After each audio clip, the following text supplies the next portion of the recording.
Good morning friends, welcome back my YouTube channel. तो आज हम सॉल्व करेंगे टीजीटी नॉन मेडिकल का ओल्ड क्वेश्चन पेपर जो है 2019 का। तो बाकी के क्वेश्चंस हमने पिछली वीडियो में सॉल्व किए थे। तो चलिए स्टार्ट करते हैं नेक्स्ट क्वेश्चन से। सो क्वेश्चन नंबर 84 आपके पास, speed of sound in air at 0 degree centigrade is, की स्पीड ऑफ साउंड कितनी होगी एयर में 0 डिग्री सेंटीग्रेड पर। ऑप्शन नंबर ए है 331 मीटर पर सेकेंड, या बी है 335 मीटर पर सेकेंड, या ऑप्शन नंबर सी 338 मीटर पर सेकेंड, या ऑप्शन नंबर डी 344 मीटर पर सेकेंड। तो आपके पास होगी 331 मीटर पर सेकेंड। तो ऑप्शन ए आपके पास जो है वो राइट होगा। सो नेक्स्ट क्वेश्चन है आपके पास, infrasound can be heard by, कि इंफ्रासाउंड को इनमें से कौन सुन सकता है। ऑप्शन नंबर ए है डॉग, बी है बैट, या ऑप्शन नंबर सी राइनोसोर्स, या लास्ट है option number D human beings. तो सबसे पहले हम बात करेंगे कि इंफ्रासोनिक साउंड क्या होता है।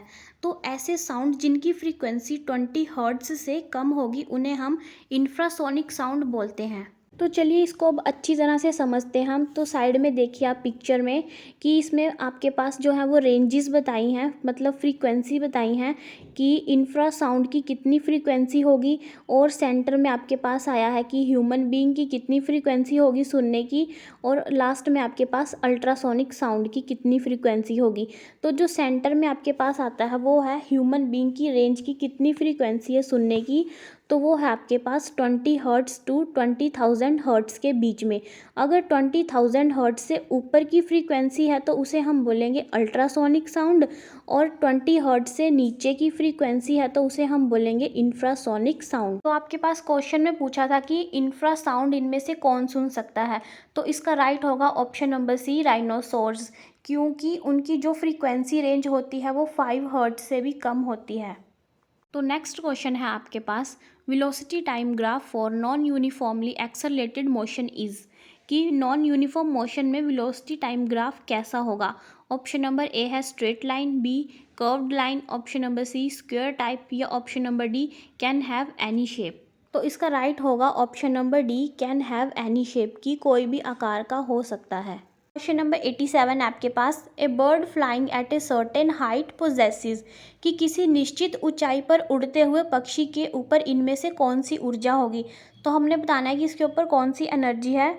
तो ऑप्शन नंबर ए है काइनेटिक एनर्जी ओनली, या बी पोटेंशियल एनर्जी ओनली, या option number C both kinetic and potential energy, या ऑप्शन नंबर डी कि इनमें से कोई भी नहीं होगी। जो बर्ड है वो एक सर्टेन हाइट पे उड़ रहा है, तो हाइट की वजह से इसमें पोटेंशियल एनर्जी होगी ही, और वो क्या कर रहा है, उड़ रहा है, तो उसकी कुछ स्पीड भी होगी, तो इसकी वजह से इसमें काइनेटिक एनर्जी भी होगी। तो इसका राइट है option number C both kinetic energy and potential energy.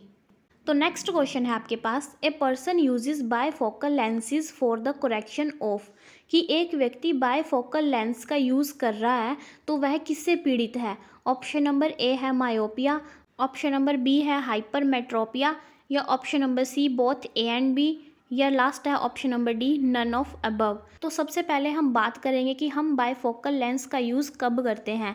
तो हम बायफोकल लेंस का यूज़ हम दूर के ऑब्जेक्ट्स और पास के ऑब्जेक्ट्स को देखने के लिए करते हैं। तो क्वेश्चन में पूछा है कि जो व्यक्ति है वो बायफोकल लेंस का यूज़ क्यों कर रहा है। तो उसको क्या है, मायोपिया भी है और हाइपरमेट्रोपिया भी है। तो मायोपिया में क्या होता है कि एक व्यक्ति के पास के जो ऑब्जेक्ट्स होते हैं वो उसको क्लियरली देख सकता है, बट दूर के ऑब्जेक्ट्स को वो क्लियरली नहीं देख पाता। वहीं हाइपरमेट्रोपिया में क्या होता है कि जो दूर के ऑब्जेक्ट्स होते हैं उसको वो क्लियरली देख सकता है, लेकिन जो पास के ऑब्जेक्ट्स होते हैं उनको नहीं देख सकता। तो वो जो व्यक्ति है वो इन दोनों से पीड़ित है। तो इसका राइट है option number C both A and B. Next question है आपके पास, mass of an object in air is 40 kilogram, mass of this object in water will be, कि किसी वस्तु का हवा में द्रव्यमान 40 किलोग्राम है, उसी वस्तु का द्रव्यमान पानी में कितना होगा। तो पानी में भी 40 किलोग्राम ही होगा। तो इसका राइट है option number C. Question number 90 आपके पास, sound can travel through, option number A है गैसेज ओनली, या बी सॉलिड्स ओनली, या option number C liquid only, या option number D solid liquid and gases. तो इसका राइट है ऑप्शन नंबर डी कि साउंड ट्रैवल किस में करता है, सॉलिड लिक्विड और गैसेज में, तीनों में ही करता है। लेकिन अगर आपसे पूछा हो कि सबसे ज़्यादा किस में करता है तो वो आएगा आपके पास सॉलिड्स में। तो क्वेश्चन नंबर 91 है आपके पास। A person living in Shimla observe that cooking food without using pressure cooker takes more time. The reason for this observation is that at high altitude. कि शिमला में रहने वाले व्यक्ति ने अनुभव किया कि प्रेशर कुकर का उपयोग किए बिना खाना पकाने में अधिक समय लगता है। इस अवलोकन का कारण यह है कि अधिक ऊंचाई पर क्या होता है, दाब कम हो जाता है। मतलब कि जैसे जैसे आप हाइट पर जाएंगे प्रेशर डिक्रीज करेगा। तो इसका राइट है option number C, pressure decreases. Question number 92 आपके पास। Permanent hardness of water is due to the presence of. कि पानी की स्थायी कठोरता किसके कारण है। तो इसका राइट है option number A, chlorides and sulphates of calcium and magnesium. Question number 93 आपके पास। Plaster of Paris is chemically. कि बताना आपने कि प्लास्टर ऑफ पेरिस का केमिकल फॉर्मूला क्या है। तो वो है CaSO4.12H2O। तो इसका राइट है ऑप्शन नंबर ए। तो नेक्स्ट क्वेश्चन है what is DDT among the following. कि निम्न में से DDT क्या है। ऑप्शन नंबर ए है फर्टिलाइजर, या बी बायोडिग्रेडेबल पोल्यूटेंट, या option number C non biodegradable pollutant, या option number D green house gas. तो इसका राइट है option number C, non biodegradable pollutant. Question number 95 है the most durable metal plating on iron to protect against corrosion is. कि लोहे को जंग लगने से बचाने के लिए किस मेटल की प्लेटिंग करते हैं। ऑप्शन नंबर ए निकल प्लेटिंग, बी कॉपर प्लेटिंग, या सी टिन प्लेटिंग, या option number D zinc plating. तो इसका राइट है option number D, zinc plating. Question number 96 है फास्फोरस इज केप्ट इन। कि फास्फोरस को किस में रखा जाता है। तो जो फास्फोरस है वो हाईली रिएक्टिव है नेचर में, और एयर के कांटेक्ट में आने पर ये आग पकड़ लेता है, इसलिए हम फास्फोरस को पानी में स्टोर करते हैं। तो इसका राइट होगा option number A, cold water. तो नेक्स्ट क्वेश्चन है आपके पास। Which of the following element is present in haemoglobin. की निम्नलिखित में से कौन सा तत्व हेमोग्लोबिन में मौजूद है। तो ये तो हम सभी को पता है। तो इसका राइट है option number D, iron. Question number 98 है आपके पास। Enzymes are regarded as. कि एंजाइम्स को किस रूप में जाना जाता है। तो इसका राइट है ऑप्शन नंबर ए, बायो कैटलिस्ट। तो नेक्स्ट क्वेश्चन है what is blue vitriol. Option number A है CuSO4, बी ZnSO4, सी AgNO3, या ऑप्शन नंबर डी FeSO4। तो इसका राइट है ऑप्शन नंबर ए, CuSO4, कॉपर सल्फेट।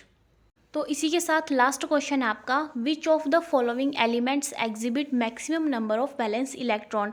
कि इनमें से सबसे ज़्यादा मैक्सिमम किसके पास वैलेंस इलेक्ट्रॉन होते हैं। ऑप्शन नंबर ए है सोडियम, बी एल्युमिनियम, या सी सिलिकॉन, या ऑप्शन नंबर डी फास्फोरस। तो अगर हम बात करें ऑप्शन नंबर ए की, सोडियम की, तो इसका एटॉमिक नंबर 11 होता है, और इसके वैलेंस शेल में एक ही इलेक्ट्रॉन आता है। और बात करें बी ऑप्शन की, एल्युमिनियम की, तो इसका एटॉमिक नंबर होता है 13, और इसके वैलेंस शेल में 3 इलेक्ट्रॉन आते हैं। और अगर बात करें ऑप्शन नंबर सी सिलिकॉन की, तो इसका एटॉमिक नंबर 14 होता है, और इसके वैलेंस शेल में 4 इलेक्ट्रॉन आते हैं। और ऑप्शन नंबर डी की बात करें फास्फोरस की, तो इसका एटॉमिक नंबर 15 होता है, और इसके वैलेंस शेल में आते हैं 5 इलेक्ट्रॉन। तो maximum number of valence electron आपके पास किस में आए, फास्फोरस में। तो इसका राइट होगा ऑप्शन नंबर डी। तो फ्रेंड्स ये थे आज के कुछ इंपॉर्टेंट क्वेश्चंस जो हमने सॉल्व किए प्रीवियस ईयर क्वेश्चन पेपर से। तो बाकी ये क्वेश्चंस हम करेंगे नेक्स्ट वीडियो में। तो वीडियो अच्छी लगी होगी तो लाइक करें, और चैनल पे नए हो तो सब्सक्राइब ज़रूर करें। Thank you.